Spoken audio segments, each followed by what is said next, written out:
Hi guys. So tonight is, I think it's cycle day 5, or I'm sorry, yeah, cycle day 5. I did a video last night with me doing the Menopur and the Gonal F. It ended up being over 20 minutes with my morning injections in there as well. So what I'm gonna do is talk a little bit about the Menopur and kind of tips and tricks I have for that.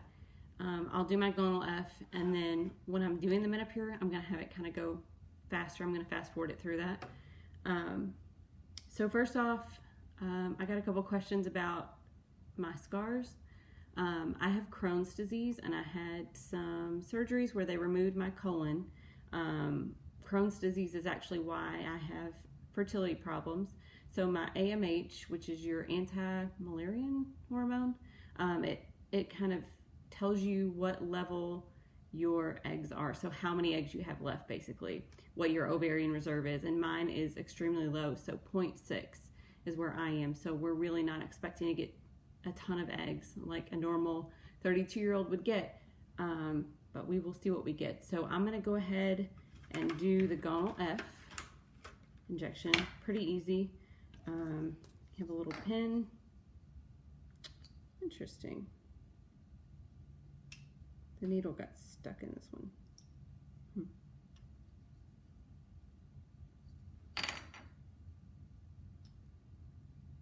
All right, so I'm gonna pause this and try to figure out how to get this out, and then I will be right back. Okay, so the Gonal F, make sure you twist off these little needle caps at the end, because if you pull, the needle gets stuck in there. So learn that lesson. So we're gonna start out by swabbing the top, and then we are going to twist on the needle cap and just apply a little bit of pressure while you're twisting. Okay, so that's ready. It's got a blue cover cap on that. So I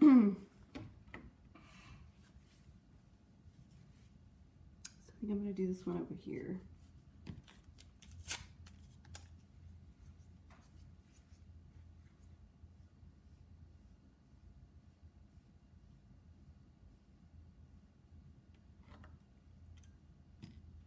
Now my dose is just 225, so I'll just turn that dial until I see 225 in the window.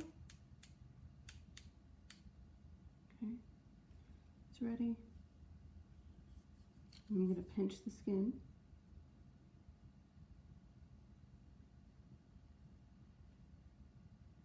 Hear a little bit of clicking.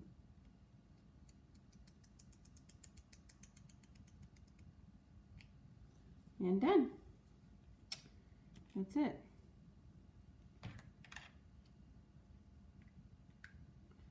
So again, when you go to take this cap off, don't pull. You have to twist. And that ensures that that needle will come out. And use this cap to cover. So, tips for Menopur. I have a 3 cc syringe here. To pull the medication, you're going to use an 18 gauge needle, so smaller number, bigger the needle. You're going to take the needle and draw out, for me, for my dosage, I draw out 1 cc of the sodium chloride, push it into the Menopur powder, swirl, do not shake. Do this for each of them, and then I'm going to go back and draw this into my syringe. 1 cc here, 1 cc here, and then 1 cc here. It'll equal up to that full 3 cc's or 3 milliliters into that syringe. And then I'm going to switch needles. I'm going to switch over to a 27 gauge needle. It's much smaller, a lot easier to inject, obviously. And this does burn pretty bad, so go slowly. The other tip that I have with doing these is in the morning I have the leuprolide acetate injection, which is Lupron. I've had some headaches now, and from what I understand, it's probably from the Lupron. So just some tips there. All right, I'm going to go ahead and pause this and then restart it once I'm filling all these for the Menopur so that I can kind of fast forward through that and it doesn't take as long for you guys to watch.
Hi guys. So I had a couple more tips with the Menopur, but I also wanted to say I didn't do a video this morning. I literally got up, did the injections, and went right back to bed. So I have those from previous days. They're the same, the Gonal-f and the Leuprolide. Additional tips with Menopur. Make sure you pull air into the syringe before you go to pull out the sodium chloride, I believe it's called. It will make it a lot easier to pull it back. Once you've injected it into the Menopur bottles, when you go to pull those out, there's only 1 milliliter of solution in there with the Menopur, and you need to pull all of that out. So make sure that you are keeping your needle at the very, very bottom of that fluid. Otherwise, you're going to pull air in there. So just watch that, because you can pull a lot of air in there and not realize it. So those are a couple tips. I hope you enjoyed the video.